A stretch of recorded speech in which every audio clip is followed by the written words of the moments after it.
Good evening, citizens. My name is Ban Shattersong, captain of the Bloody Hands Mercenary Company. And I'm afraid that whilst I always enjoy talking to you all, today's topic is about facing up to our actions and the consequences that they have. Of course, I wish to talk about Whither the Seed, a potent winter curse that was, rightly or wrongly, laid upon the territory of Broceliande. Now this was, in part, to halt the Valornt's growth and allow us an opportunity as an empire to attack this most dire threat directly. However, with such a potent and powerful curse in place, it has ramifications that will affect us all. So please sit back, relax, and allow me to regale you with the tale of what has been and the decisions that we shall need to make. At the recent summer solstice, the Navarri performed the potent curse Whither the Seed on the territory of Broceliande. The magic was used to hinder the Valorn and allowing the Empire to exploit a crucial weakness and try to claim more territory from our ancient enemy. While the winter ritual has succeeded in inhibiting and sapping the energy of the Valorn, it has taken a deadly toll on those Navarr eking out an existence in the territory. With every passing year, fewer and fewer children will be born in the territory, and it will get worse over the 3 decades that the curse endures. Faced with this grim future, the people of Broceliande have appealed to the nation to find some way to lift the terrible curse. They can endure its baneful energies for long enough to allow the Navarri to press the advantage against the Valorn, but if the curse cannot be lifted, they will be faced with a grim future. The idea of giving up on Broceliande is deeply unpalatable, but so is the idea of seeing one's line wither and die. The thought of enduring that for 30 years is simply more than many of them can bear. In response, the Navarr Assembly have called the Vates to seek out ways that the curse might be lifted. Corey Wayfarer raised the judgment, and with the backing of the greater majority of the Assembly, he agreed to spread word throughout the land, urging the people of the nation to seek out ways this hideous curse might be broken. There are a variety we could choose from: coins, princes, stars, friends, and endings. To begin with coins, commissions could be built to provide the Vates with potions to help power their magic. And there are 2 obvious ways the curse might be broken: either using powerful spring magic to try and directly counter the effects, or perversely, using powerful winter magic to try and weaken the magic enough to end it. Either is likely to require the Navarr to perform a powerful ritual, using a regio that will potentially need to be defended from the Valorn, and perhaps other threats as well. It's not possible to perform the ritual at Anvil, since Broceliande is not part of the Empire at the moment. Getting enough Vates to be able to cast a powerful ritual is not an easy task, and it is harder still if those magicians have to leave Anvil to do so. What would make it easier, potentially much easier, is if the Navarr have a good cache of powerful potions that boost a ritualist's ability to draw on the power of their appropriate realm. Such potions are not cheap, but they last until they are used, so if the Navarr can start acquiring them now, then a stockpile will ready itself in time.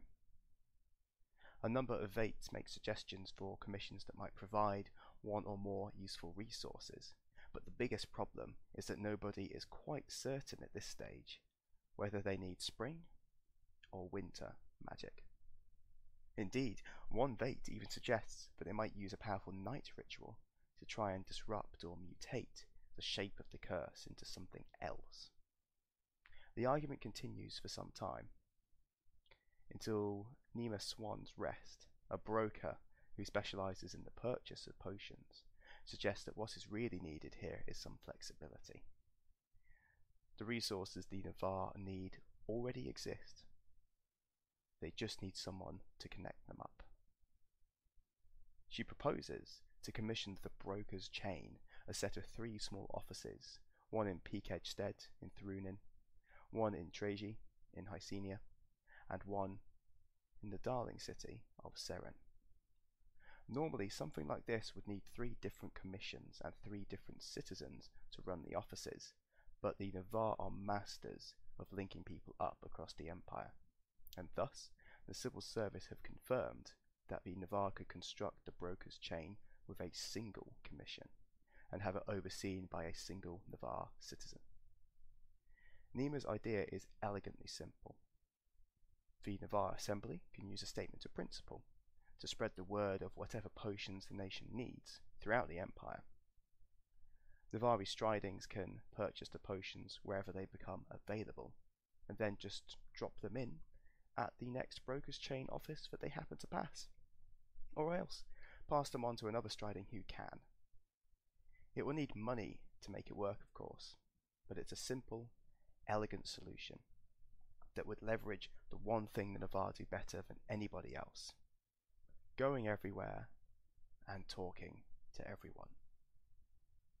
The Broker's Chain would require a Senate motion or a way leave to authorize, and would require a single commission, the slots that are allocated to build. It would require at least 16 wains of weirwood and cost 32 crowns, but it could be built in a single season. Once complete, a new imperial title would be born, the Factor of the Broker's Chain. Quite a mighty title, if you ask me. This would need to be a Navarri appointment, of course, preferably a broker, hopefully for obvious reasons. But Nima suggests that it would work best if it were a Navarr National Assembly appointment, since the position would have to work closely with the Navarr in the Synod.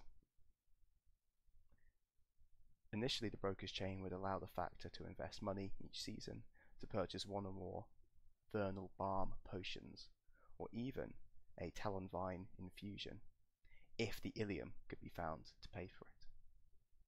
However, if needed, the Navarr Assembly could use a statement of principle to encourage all the brokers connected to the chain to look out for any chance to buy the equivalent potions that exist for the other realms. That is, they could change to the equivalent potions from the decoctions of hoarfrost, the unguents of falling leaves, the tinctures of true eminence, the lambent essences, or the magnum opus. The one flaw, however, in the Broker's Chain is that it would only work if all 3 offices were up and running. If the region one of them was in were captured or overrun, then the entire network would become inoperable until it was regained or replaced. The next option is the use of princes, and there is a rumour of a ritual text possessed by the princes of Jarm that might remove the curse of Whither the Seed. Drustan Broxgard is a middle-aged Fate who travelled widely in his youth, including long periods spent travelling and studying in Jarm. According to Drustan, he once stayed in Vezak, where he encountered a young Jarmish prince by the name of Raina Telep, whose family ruled the Principality of Hordoba. Hordoba was engaged in a furious struggle with the neighbouring Principality of Gargina, with each side accusing the other of cursing their territory.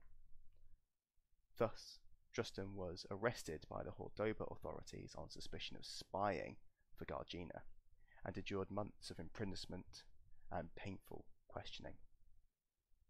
The relevance of this story is that during his interrogation, Raina Telep visited him in his cell to gloat over his defeat.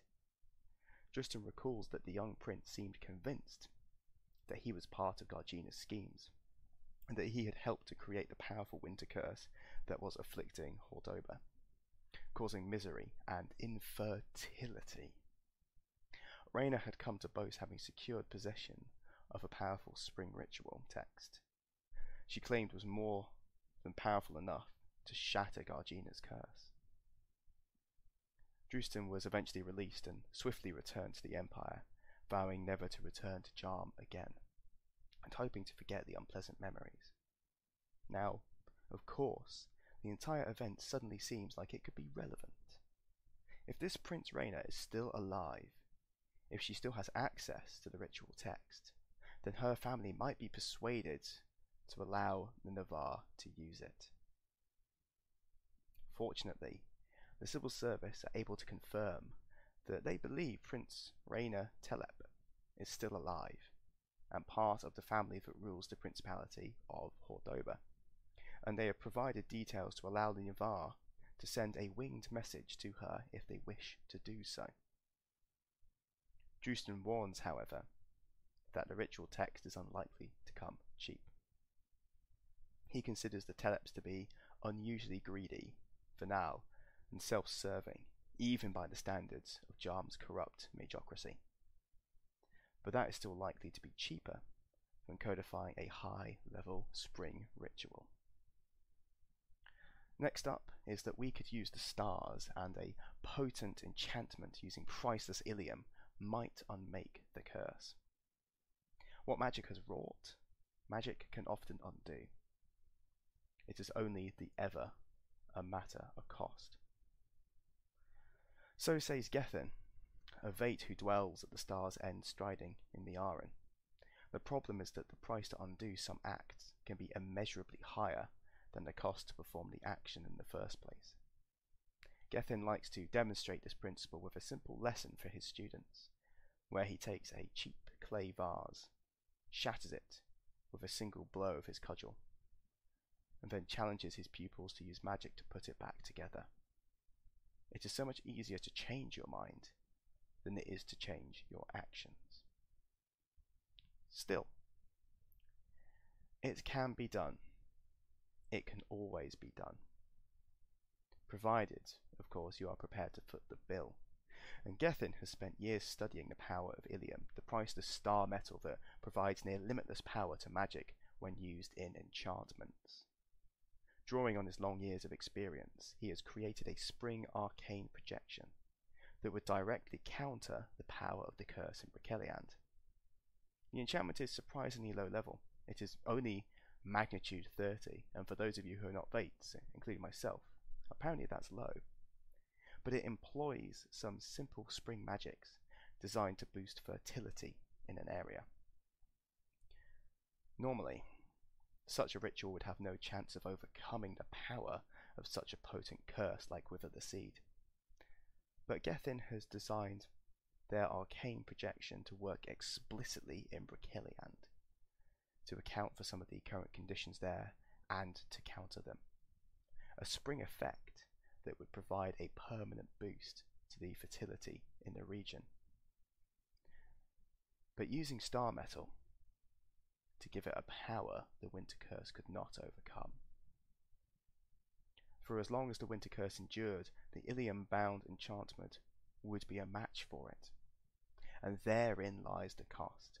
Gethin's arcane projection could easily be performed. It seems difficult to imagine that the Navarr could not find a coven able to perform a spring ritual of such magnitude, even unmastered. They would have to wait until an opportunity arose to perform the ritual, in the territory, of course, but more importantly, they would need to foot the bill. Gethin's arcane projection required a king's ransom. 90 rings of Ilium are required to perform it. Of course, once the winter curse faded, the permanent enchantment would have to be dealt with, but that would be in 3 decades' time. Plenty of time to find a solution to that problem, right? Moving on from stars, we could reach out to our friends. Particularly in Urizen, the Citadel Guard, their national army, could provide the focus needed to target Broceliande with a ritual. One of the key challenges facing the Navarr is that they want to break the curse they put on Broceliande, and they will need to identify a suitable regio that is accessible via the Sentinel Gate, and then convince enough Fates to risk their lives to travel there. The Sentinel Gate responds to the whims of fate, so it's reasonable to imagine that at some point it might provide an opportunity to travel to a powerful regio in Broceliande. They are likely, however, going to have to sit on their hands and wait for that to happen. That alone is frustrating, to say nothing of the challenges faced when such an opportunity does eventually surface. Two things would make the task facing the Navarr significantly easier. If they could determine the point at which they were ready to attempt to break the ritual, rather than waiting to see what fate has provided, then they will not be left sitting on their hands. More importantly, if they could perform the ritual from Anvil, they would gain all the benefits of employing a powerful regio, and it would be vastly easier to gather enough magicians together to perform such a ritual. You know, risk of death and all that. Fortunately, both of those goals could be achieved in a single stroke by one of the nations in the Empire, Urizen. The Urizen army possesses a unique quality, as it has so many magicians that it can act as a focal point for Imperial magic, allowing the Empire to cast rituals from Anvil on any territory where it is present. If Urizen would agree to move the Citadel Guard to Broceliande in advance of the summit where the Navarr were ready to perform their ritual, then the magic could be done at Anvil at a time of the Navarr's choosing. Sadly, the Citadel Guard is in great demand, partly for its unique quality, but mostly to defend the Urizen homeland from the depredations of the Druge and the Grendel. Urizen has struggled to repel not one but two invasions in recent years, one from the south and one from the east. As a result, it has lost territory on two fronts. First, Zenith fell to the Druge, and then our Senate ceded Spiral in a peace treaty to the Grendel, the same treaty that saw Feroz ceded to the same barbarians. And as a result, the very existence of the Citadel Guard remains in doubt, as the Urizeni struggle to support their army, having lost so much territory. So the Navarr must ask themselves, what price might the Urizeni require in return for their aid in breaking the curse on Broceliande? And as a final option, we could look at endings. The Eternal Kaela could end the curse, but requires a heavy price for doing so. One of the magicians of the Quiet Words striding, a notoriously solitary Vate called Ellin, has apparently been negotiating with a herald of the Queen of Silence to see if she can secure her help in breaking the curse on Broceliande. While it may seem strange to some to seek the use of winter magic to break a winter curse, experienced ritual magicians understand that there is a solid logic underpinning Ellin's actions. According to ritual theory, ending things is one of the most powerful resonances of winter magic, and no Eternal more strongly embodies this idea than the dark between the stars. Her name is often evoked in rituals designed to break bonds, curses, and other magics. It is one thing to invoke her name. There is power in names, certainly. But what if the Lady of Oblivion could be persuaded to give her aid directly? Ellin claims that she has negotiated a deal with Kaela, but she warns that the cost is terrible, and may be more than the Navarr are willing to bear. The cold-hearted is concerned with the inevitable end of things, and according to Imperial law, she respects those who strive to hold back the end, as long as they accept that the end is inevitable, that there is no hope. Her herald has confirmed that the cold-hearted one honours the Navarr determination to fight for Broceliande, but if she is to provide her aid in that quest, it must come at a price. In the end, everything falls. Everything ends. The price for her aid is the territory of the Atherton. The Queen of Silence does not want the territory. She demands only that the Navarri give it up, that they acknowledge that it is gone, that their vigil there has come to an end, that it has failed. The Navarr, and I speak as, well, one of our warriors who has fought for this territory. I admit fully that the Navarr have struggled to defend the Atherton, having endured a bloody war with the Jotun for control of the territory, and as of spring of 381, year of the Empire, only a small handful of steadings and stridings remain in the territory. The ranging presence of the Forlornspawn makes wide areas of the territory as dangerous as a forlorn heart.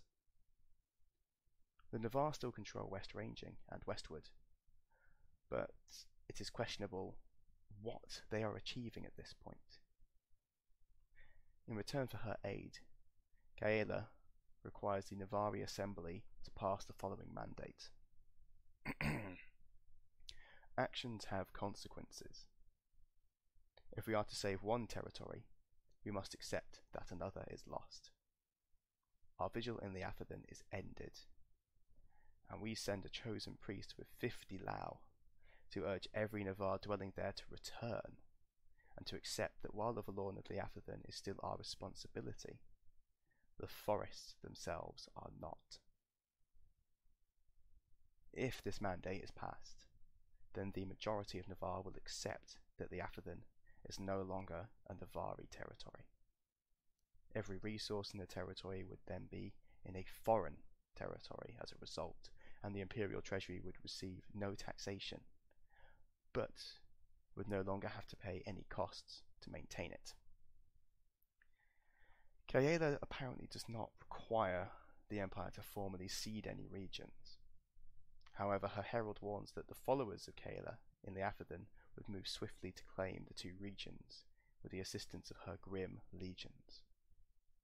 She would, of course, expect to see no resistance in this action. The Lady of the Grim Host would take a dim view if the Navarr were to break their word in this matter. The Silent Queen's herald is at pains to stress that the Navarr should only enact this mandate if they accept that their territory and their authority in the Atherton has ended, and warns that the Navarr would make a powerful enemy if they took her aid and later attempted to renew their claim to that territory in any way. In return for this terrible price, one I personally, dear listeners, am not prepared to pay. In return for this terrible price, Gaela would provide the Navarr with the things they need to break the curse. Ellen is not specific about what form that aid might take, but she is adamant that such a thing is within Gaela's power. She is said to be able to end anything that exists, even another Eternal. There is no doubt at all that Gaela would provide the means to end this mortal magic were she minded to do so. And finally, Ellen would like it noted that she and her family were born in the Atherton, and that she only joined the quiet word striding after she was forced to flee when her home was destroyed by the Jotun barbarians. It would break her heart to give up all hope of ever reclaiming the Atherton. But she is prepared to pay that price to save Broceliande. So, dear listeners, there you have it. Actions have consequences.